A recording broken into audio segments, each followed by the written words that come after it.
ہنگامہ خیزی ہے اس کو یہ بالآخر یہ خاموشی جب ٹوٹتی ہے، یہ خاموشی تو پھر اس سے ایک چیخ نکلتی ہے، جسے میر نے کہا تھا نالا سر کھینچتا ہے جب میرا شور ایک آسمان سے اٹھتا ہے، پھر یہ نالے کی صورت اختیار کر جاتی ہے، یہ حرف آرزو، یا جس طرح سے شاعر نے اس میں استعمال کیا ہے کہ میرا نصیب ایک حرف آرزو، وہ ایک حرف آرزو، یعنی پھر اس پر تکرار ہے کہ وہ ایک حرف آرزو تمام عمر 100 طرح لکھوں،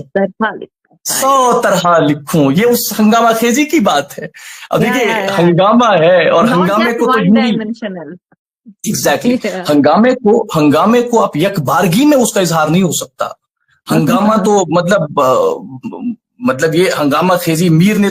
تو اتنے دیوان لکھے، میرے خیال میں اگر دیکھا جائے تو وہی ہنگامہ ہے جس پر ہم ابھی بات کر رہے ہیں، اور اتنے دیوان لکھے، پھر بھی اگر میر کو اور وقت دیا جاتا شاید آج تک اگر میر زندہ رہتے تو آج تک وہ لکھتے رہتے، اور وہ ہنگامہ اور اس ہنگامے کا اظہار، اس ہنگامے کی شور انگیزی کبھی ختم نہ ہوتی۔ اور کہتے ہیں کہ تمام عمر 100 طرح لکھوں، میرا وجود ایک نگاہ بے سکون، نگاہ جس کے پاؤں میں ہیں بیڑیاں پڑی ہوئی، وجود جو ہے، ہاں، نگاہ جس کے پاؤں میں بیڑیاں پڑی ہوئی، میرا وجود ایک نگاہ اچھا نگاہ بے سکون کے ساتھ اس وجود کو کی تشبیہ دینا یہ ایک کمال کی چیز ہے۔ میں یہ کہوں گا کہ میں پہلے بھی کہہ چکا ہوں کہ یہ شاعر غزل کا شاعر ہونا چاہیے، کیونکہ اس طرح سے چیزوں کو دیکھنا، پھر اس میں وہ علم بیان کی وہ ساری چیزیں لے آنا، یہ کمال غزل گو شاعر کا ہو سکتا ہے کہ میرا وجود ایک نگاہ ہے۔ اچھا بے سکون نگاہ کا ہونا، ہم نے مثال کے طور پر ان آنکھوں کے بارے میں بہت شاعری پڑھی ہے کہ جو منتظر ہے یا جو کسی کے انتظار میں ہے، اور ان آنکھوں کا غم، ان آنکھوں کی بے سکونی، ان آنکھوں کی بے قراری، ان آنکھوں کی بے چینی، ان میں اضطراب اور ان میں تھکن، وہ ساری چیزیں جب ہم دیکھتے ہیں نا تب ہمارا دل موم ہو جاتا ہے، اور ہم اس غم کو یا ہم اس کیفیت کو جب محسوس کرنے لگتے ہیں تو ہم نہیں، میں یہ کہوں گا کہ میں اس نظم پر، اور دوسری بات کہ یہ آزاد نظم ہے۔ اب دیکھیے اس میں خاص التزام وزن کا بھی رہا ہے، تو میں یہ کہوں گا کہ مجھے نہیں معلوم کون ہے، یہ غزل کا شاعر ہونا چاہیے، اور جس طرح سے اس نظم میں ایک وحدت تاثر کو برقرار رکھا ہے۔ دیکھیے ایک کیفیت اور ایک جذبے کا بیان ہے، اور اس جذبے کے اظہار میں وہ ساری چیزیں آ گئی ہیں جو میرے خیال میں کہ شاید اس نظم میں اگر دوسرے طرح سے اسے منطقی طریقے سے اس نظم کو لکھا جاتا کہ بڑا سوچ سمجھ کے لکھتے، ٹھہر کے لکھتے، کوئی لفظ چن کے لے آتے، بھرتے، یعنی بھرتی کے الفاظ اس میں ہوتے، تب وہ مزہ نہیں رہتا۔ اور کمال ہے اس شاعر کا کہ اس نے اس وحدت تاثر کو قائم رکھا ہے۔ میں نظم پر مجھے نہیں لگتا کہ میں اس پر کوئی تنقیدی یا وہ نقطہ نکالنے کی کوشش کروں گا، یا اس میں ایسی کوئی گنجائش میرے خیال میں ہے کہ اس میں ہو سکتا ہے لوگ ہر کسی کا اپنا پرسپیکٹو ہوتا ہے، زاویہ ہوتا ہے چیزوں کو دیکھنے کا، کہ کوئی ایسا بھی کر سکتا ہے کہ اس نظم کو اس زاویے سے دیکھے کہ بھائی غبارے صبح و شام میں تجھے تو کیا، یہاں کچھ اور چیز ہونی چاہیے تھی جس میں وہ تکرار جو ہے یا وہ شدت جو ہے وہ زیادہ ظاہر ہوتی۔ تو مجھے لگتا ہے کہ نہیں، یہ قرأت پر منحصر ہے کہ اگر آپ نے نظم کو ایک قرأت میں پڑھا، اور نظم خاص طور پر نظم ایک قرأت میں نہیں پڑھی جا سکتی ہے۔ میں نے آپ سے پہلے بھی کہا کہ جب شروع میں یہ نظم ملی تھی اور پہلی قرأت میں میری رائے یہ تھی کہ بھائی یہ کسی ماسٹرز بچے کی یہ بھی کوئی نظم ہے، لیکن جب بعد میں اسے پڑھا تب مجھے یہ محسوس ہوا کہ بھائی یہ نظم جو ہے میں غلط زاویے سے پڑھتا ہوں۔ تو یہاں ایک اور چیز میں کہنا چاہوں گا جو ہمارے سننے والے ہیں، اور اس کے بعد میں آپ پھر کوئی دوسرا سوال اس کے بعد کریں گی، تو یہ کہ میں یہ کہتا ہوں کہ نظم جو قرأت کے زاویے ہوتے ہیں وہ بہت مختلف ہوتے ہیں۔ ہر نظم آپ سے کئی طرح کے تقاضے کرتی ہے،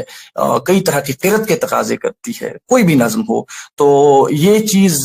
دھیان میں رکھیے کہ ایک قرأت میں کوئی رائے، جیسے میں نے کوشش کی تھی ابتدا میں، کوئی رائے قائم کرنے کی کوشش نہ کیجیے، نظم کو پھر پڑھیے اور اس کے بعد پھر پڑھیے۔ ہو سکتا ہے کہ اگر اس قرأت کے بعد میں اس کی اور ایک قرأت کروں، یعنی اس کو پھر پڑھوں، کوئی اور نقطہ نکل جائے۔ تو یہ مسلسل ایک چیز ہے، اور بڑی میں یہ کہوں گا کہ بڑی شاعری یا اس نوعیت کی شاعری جس میں غزل کا امتزاج بھی ہے، اس نوعیت کی شاعری میں مانوی امکانات بہت زیادہ ہوتے ہیں، اور میں خوش ہوں، اور مجھے لگتا ہے کہ یہ جس شاعر کا کلام ہے مستقبل میں یہ کوئی بڑا شاعر بن سکتا ہے. اس میں وہ امکانات مجھے نظر آتے ہیں. اور خاص طور پر اگر یہ غزل کہتا ہے تو مجھے اس کی کوئی غزل بھی بعد میں آپ بتائیے کہ کوئی غزل میں اس کی پڑھوں, کیونکہ غزل میں تو یہ آدمی آفتیں ڈھاتا ہوگا بھائی, غزل کا شاعر تو یہ کمال کا ہوگا. تو خیر میں مائک آپ کے حوالے کرتا ہوں. آپ سے جب بھی بات ہوتی ہے ادبی حوالے سے تو ایسے ہی مزہ آتا ہے کہ کوئی کہتا نا کہ وہ کہے اور سنا کرے کوئی, یہ ایسا معاملہ ہوتا ہے. اور جیسا کہ آپ نے کہا, چونکہ ہم بھی تھوڑا سا لکھتے ہیں, ہم آپ کے جیسے تو نہیں, خیر ہمیں تو آپ کے جیسے لوگوں سے ڈر ہی لگتا ہے ہمیشہ کہ نقاد خیر ہمارے لیے وبال جاں ہوتا ہے. لیکن مجھے فخر ہے کہ نہیں آپ اب آپ کچھ اور نہیں شخصیت جیسے الفاظ بالکل میرے لیے استعمال نہ. میں آپ کو ایسے دیکھتی ہوں کیونکہ میں آپ کی ایک سنجیدہ کاری ہوں. آپ کے جتنے بھی مضامین آتے ہیں میں انتظار میں رہتی ہوں کہ کوئی مضمون آئے آپ کا اور میں پڑھوں, کیونکہ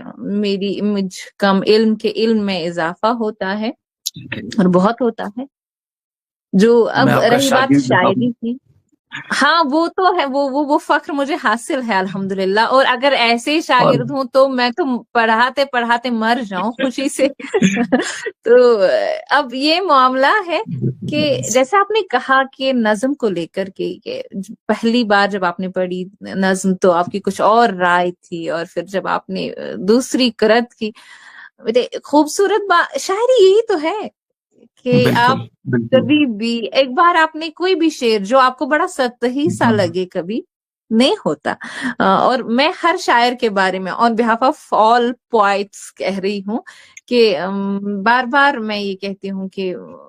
جو شاعری ہے یہ بھی بہت مشکل کام ہے میری جان, بہت مشکل کام ہے. اور یہ جب شاعری واقعتاً دل سے ہوتی ہے تو غضب ڈالتی ہے پڑھنے والے کے دل پہ, ذہن پہ. اب جس طرح سے آپ نے یہ چنے کچھ لفظ, جیسے میں نے جب پڑھی تو میں نے بھی ایسے ہی پڑھی کہ غبارے صبح شام میں, اور پھر یہ کہ تجھے تو کیا, پہلے کیا ہی بے اتنائی ہے کہ تجھے تو کیا, میں اپنا دیکھ لوں مطلب جس خوبصورت انداز سے. اور مجھے فخر ہے کہ آپ نے وہی ساری چیزیں اس میں دیکھی ہیں. کم سے کم ہم ایک زاویے سے چیزوں کو ایک بار میں ایسے دیکھ سکتے ہیں نا. اور پھر یہ کہ نہیں میری مجال بھی, پہلے یہ کہ تجھے تو کیا, پھر میں اپنا عکس دیکھ لوں, میں اپنا اس میں, پھر نہیں میری مجال بھی, دین دیٹ بے بسی. ہاں پہلے تو یہ ایک زوم کہ تجھے تو کیا, اور پھر جس خوبصورتی سے ایک میں سوری ٹو انٹرپٹ کی میں اس سے کہ غبارے صبح و شام میں تجھے تو کیا, میں تجھے تو کیا یعنی کہ تھوڑی سی کیفیت ذرا مغموم بنا دیں, تھوڑی سی غمناکی اس میں لائیں اور پھر کہیں تجھے تو کیا, میں اپنا عکس دیکھ لوں, میں اپنا اسم سوچ لوں, نہیں میری مجال کہ میں تو تجھے بھی نہیں سوچ پاتی جب غبارے صبح شام میں تجھے. اچھا اس کو مختلف زاویوں سے پڑھا جا سکتا ہے. بالکل وہی نا, یہ وہی ہے کہ وہی غالب والا معاملہ ہم وہی چیز ہے, دن معین ہے نا. اچھا یہ چیز کی مثال کے طور پر ہے نا کہ دیکھیے کہ لفظ پر سٹرس دینے سے لفظ ایک مختلف یا دوسرے زاویے پیدا ہو جاتے ہیں, دوسرے زاویے نکلتے ہیں نا, تو دوسری جہتیں پیدا ہوتی ہیں کہ کسی لفظ پر آپ سٹرس دیں اور کسی لفظ پر سٹرس نہ دے کر بھی کوئی دوسرا زاویہ نکلتا ہے. مطلب کتنی عمدہ بات ہے, بہت بڑھیا. اور جیسے آپ نے نا یہ چیز مجھے آپ نے میرے ذہن کے دریچے وا کر دیے کہ کیا وحدت تاثر ہے. مطلب یہ کہ ایک نظم جو ہے وہ آپ کو ایک افسانے کی سی دنیا میں لے سکتی صورت. اس سے بڑی بات ایک کامیاب شاعر کی کیا ہی ہو سکتی ہے, شاعر کی کیا ہو سکتی ہے. بالکل وہ شاعر ہے لیکن آپ کو یوں لگ رہا ہے کہ آپ کچھ ویژولائز کر رہے ہیں, آپ دیکھ رہے ہیں. اور یہ جو آپ نے کہا نا کہ یہ بے سکونی، یہ بے قراری، کبھی کبھی اعتبار، کبھی بے اعتباری، یہ جو خوبصورت امتزاج ہے چیزوں کا، یہ ہم ویژولائز کر رہے ہیں مطلب ایک قاری کی حیثیت سے، اور ہم اس دکھ میں، ہم اس کرب میں شامل ہو جاتے ہیں، اور اسی لیے نا ہمیں آپ کے جیسے لوگوں کی ضرورت ہے، جس خوبصورتی سے آپ نے تجزیہ کیا، تبصرہ کیا، کیا ہی خوبصورت انداز ہے، بھلے پروگرام کا نام تلخ تند شیریں ہو، لیکن آپ نے جو خوبصورت چیزیں نکالی ہیں نا، مطلب کیا خوبصورت بات، اور ہم ہاں پلیز. میں یہ ایک اور بات رکھنا چاہوں گا کہ ہم لوگ عموماً جب نظم پر بات ہوتی ہے یا نظم کی تنقید کی بات ہوتی ہے تو عموماً یہ کہا جاتا ہے کہ بھئی کامیاب نظم وہ ہوگی کہ جس میں خیال کو ایک تسلسل کے ساتھ بیان کیا جائے، یا خیال کو اگر پھیلایا جائے تو اس میں وہ وحدت بھی قائم رہے، یا اس کو بعض لوگ تو اس کو نامیاتی وحدت کا نام دیتے ہیں، ٹھیک ہے نا، ایک طرح کا ایبسٹریکٹ آرٹ اس کو مانتے ہیں لوگ. تو میں یہ سمجھتا ہوں کہ تلازمات کی دنیا یہ ایک تلسماتی دنیا ہوتی ہے. آپ مثال کے طور پر کوئی تلازمت چن لیجئے، کوئی استعارہ بنائیے، کوئی تشبیہ استعمال کیجئے، تو اگر اسے آپ نے صحیح جگہ پر پلیس نہیں کیا تو پلیسمنٹ لفظوں کی، یعنی کہ ترتیب الفاظ جو ہے یا التزام الفاظ جو ہے وہ بڑی ضروری ہے. جسے مثال طور پر میں اس سے پہلے جو حالی والا مضمون میں نے لکھا تھا اس میں یہ چیز کہی تھی، اور مجھے حالی کی یہ بات بہت پسند آئی کہ تفوس الفاظ بہت ضروری ہے. آپ کے پاس ووکیبلری نہیں ہے، آپ کے پاس ڈکشن نہیں ہے، تو آپ اس قسم کی مطلب دیکھیے کہ ایک معمولی، بظاہر تو ایک معمولی سا جذبہ ہے، بظاہر تو ایک عمومی، معمولی تو خیر بہت ہی گھٹیا لفظ ہوگا، عمومی سا جذبہ ہے، بظاہر ایک عمومی سی ایک عامیانہ کیفیت ہے، لیکن اس کیفیت کو جس خوبصورتی کے ساتھ انہوں نے پیش کیا یہ کمال لفظوں کا ہے. اور پھر لفظوں میں اس سنجیدگی کا کہ جو شاعر کے ہاں ہے کہ کس طرح سے کون سا لفظ صحیح جگہ پر استعمال کیا ہے. خستتن جیسے بے قرار و خستتن، شرار عشق میرا پیرہن، ایک حرف آرزو وجود ایک نگاہ بے سکون. تو ایسے یا غبار صبح و شام جو ابتدا میں چیز آئی، ایسی تراکیب کا استعمال کرنا، پھر ایسے تلازمی لے آنا، میرے خیال میں یہ چیز ہے کہ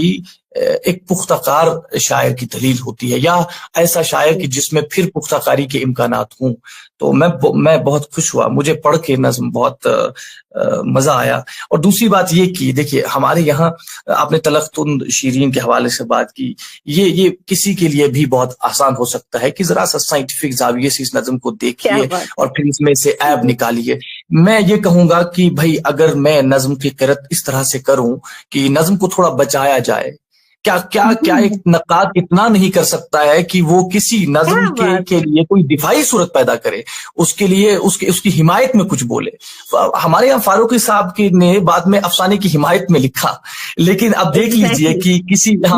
کسی چیز پر تنقید کرنا اور اس طرح سے تنقید کرنا کہ جس میں تعصب ہو، جس میں آپ کی انا ہو، یا جس میں آپ کا ایک نظریاتی ایک تعصب ہو کہ میں سائنٹیفک زاویے سے ہی چیزوں کو دیکھتا ہوں، اب میرے پاس کوئی جذباتی چیز ہے، کوئی جیسے یہ نظم ہے، کوئی کیفیت ہے، میں اس کو بھی سائنٹیفک زاویے سے دیکھوں، یہ بڑا ظلم ہوگا. اور صحیح نقاد، میں اپنے آپ کے بارے میں نہیں کہہ رہا ہوں، میں کوئی نقاد وقاد نہیں ہوں، ایک معمولی سا قاری ہوں، اس لیے میں نے قرأت کے حوالے سے بات کی کہ نقاد کے لیے ایک اچھا نقاد اور بڑا نقاد وہی ہو سکتا ہے جو کوشش یہ کرے کہ اگر اس کے پاس کوئی آرٹ پیس آتا ہے، کوئی اس طرح کی کوئی چیز آتی ہے، وہ اس کو بچانے کی کوشش کرے، بجائے اس کے کہ اس میں سے عیب چن کر نکال کر پھر اس کو